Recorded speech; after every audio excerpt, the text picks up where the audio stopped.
Hello everyone. Last class we have studied about anatomic landmarks in mandible. So today we'll study the anatomic landmarks of maxilla.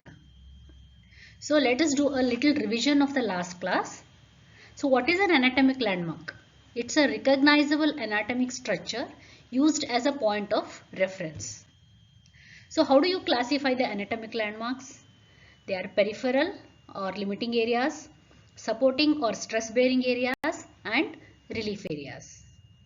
So what are these peripheral areas?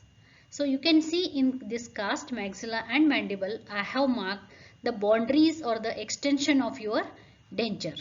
So these formulate the limiting areas or peripheral areas which define the border extensions of your complete denture. So what are the limiting areas?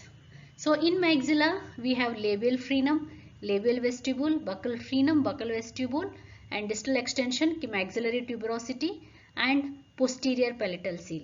Same way the similar landmarks are there in mandible except for the distal extension that is known as retromolar pad and another limiting area that is alveolingual sulcus that is present on the lingual side of your alveolar ridge. Now let us study about the labial frenum in maxilla. So it's a band of fibrous connective tissue as we all know that, and it can be single or it can be multiple. So ideally it extends from the mucous membrane of the lip to the crest of the alveolar ridge. So what is any muscles which is significant here? No, there is no muscle attachment here that would be significant. So what is its clinical significance? So if there is any interference in the function, you can excise the frenum. Sometimes the frenum may be highly attached on the ridge which will interfere with the border seal and retention of the denture. So that time you can place the frenum at a higher level by surgery. So a wide notch can cause loss of seal. So you need to create an ideal notch in the denture. So its centralized location helps us to place the central incisor, that is it shows us the marking of midline. Notch in denture should allow free movement of the frenum. Failure to do so would result in impingement and injury to frenum. As you all know, the notch in the denture should allow the free movement of the frenum, otherwise the frenum will get traumatized. Coming to labial vestibule, it extends from labial frenum to buccal frenum on both the sides. So the mucous membrane reflection determines the height and the width of your denture border here. So the major muscle which is active here is the orbicularis oris, that is in the labial vestibule, which is the muscle active, that is orbicularis oris. In a fair to good anterior ridges, the border should be thin, about ideally 2 mm, and a thicker border would eliminate the philtrum, creating a flat lip. In poor ridges, thicker border for peripheral seal and lip support. In prominent ridges, short or open flange are recommended. Now coming to buccal frenum. We can see in the picture these are the buccal frenum. So it can be single or it can be multiple. In this case we can see there is a pair of buccal frenum. They are basically single or multiple fibrous bands. So what is the significance of buccal frenum? So buccal notch is always wider than your labial notch because there is a muscle attachment to which you need to provide a freedom of movement. So which muscle is present here? Let us see here. Due to frequent activity of the frenum and modiolus, border thickens around the buccal notch, which is thin about 2 mm. So otherwise in other areas we have studied that the thickness of the border should be 2 mm. But here due to the activity of the frenum and modiolus, the border thickens only around the buccal notch. So in poor or flat ridge, so we all know what is modiolus. Modiolus is a band of tissue where 8 muscles get attached. Okay, So this is present in relation to your buccal frenum. So due to the movement of the frenum as well as the modulus which affects there, so the border thickness around that is very thin, that is around 2 millimeter. That means what I am saying is the border thickness around other areas is more, but due to the action of frenum and modulus, here the border will be thin. In a poor or flat ridge, thicker border is required for better peripheral seal and lip and cheek support. So now coming to buccal vestibule. So it extends from the buccal frenum to the hamular notch. You can see the hamular notch here. So this is our buccal vestibule.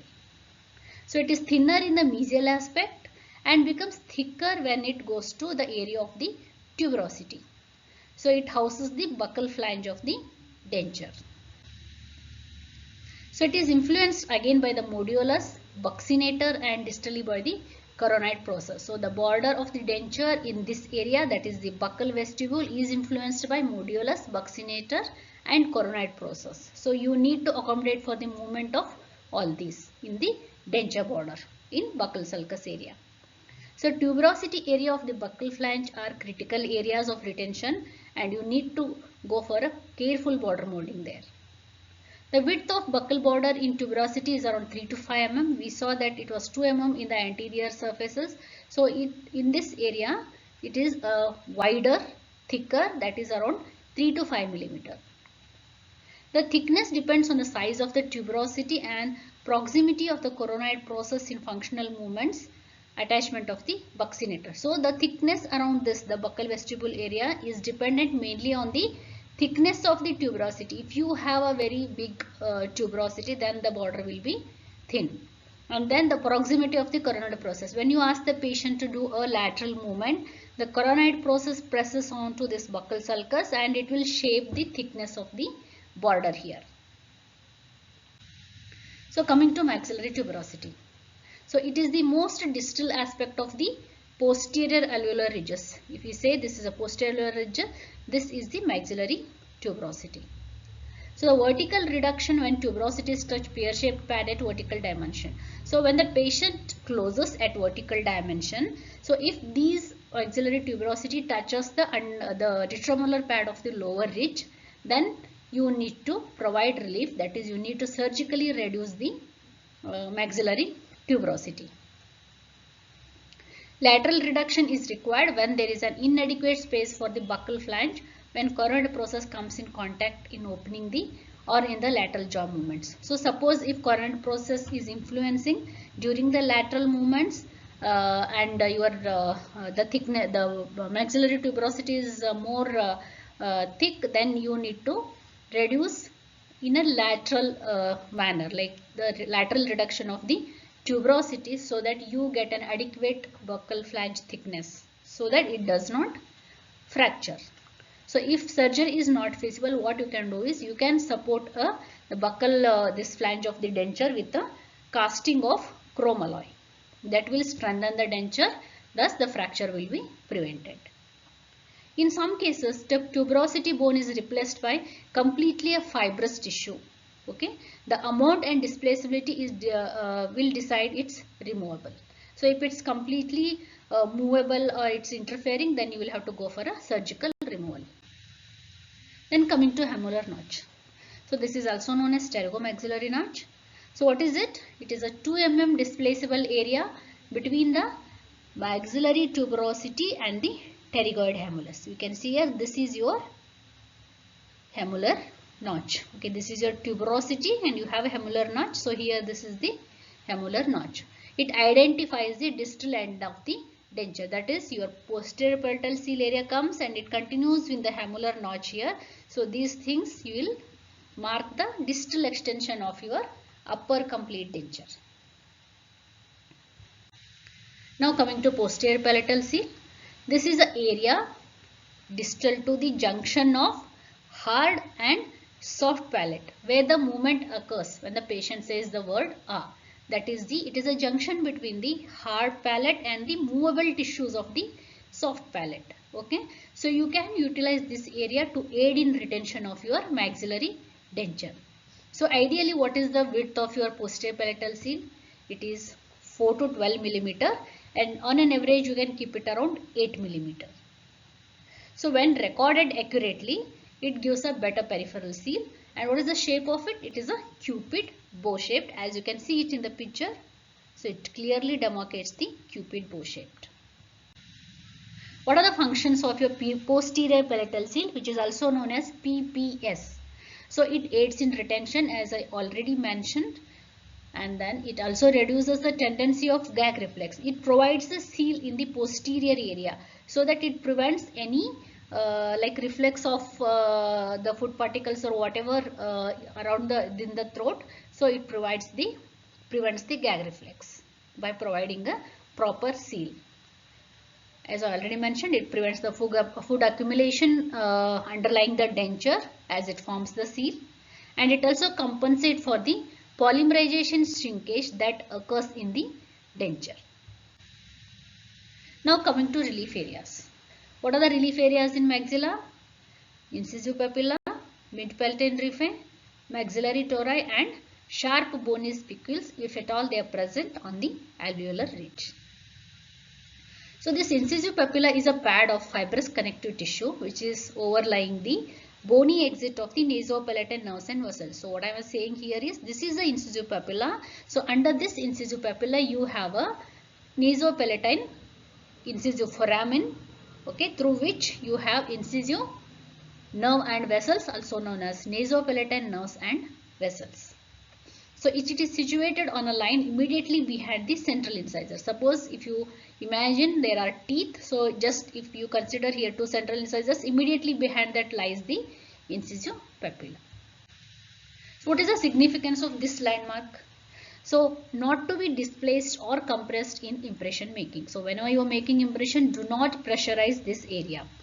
So this will result in pressure, it will result in paresthesia, pain, burning and sensation and wake complaints. It's all related to your nasopalatine nerve injury.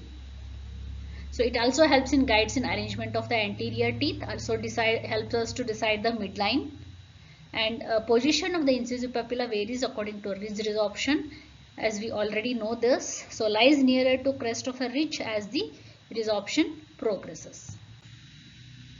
Now coming to maxillary tori. So it's usually, these are the bulbous bony structures that are found. So where are they found? They are found in the center of the palate. They vary in shape and size, and they are usually covered by a thin layer of mucosa which can easily be traumatized by the denture base. So you need to relieve this maxillary tori. So if there are any very small tori, you can go for surgical removal. If you have a larger tori, so you will have to, if there are small tori, you can relieve them under the denture, or if there are large tori that will interfere with your denture fabrication, including your retention, stability, etc., then you will have to go for the surgical excision. Now coming to supporting areas.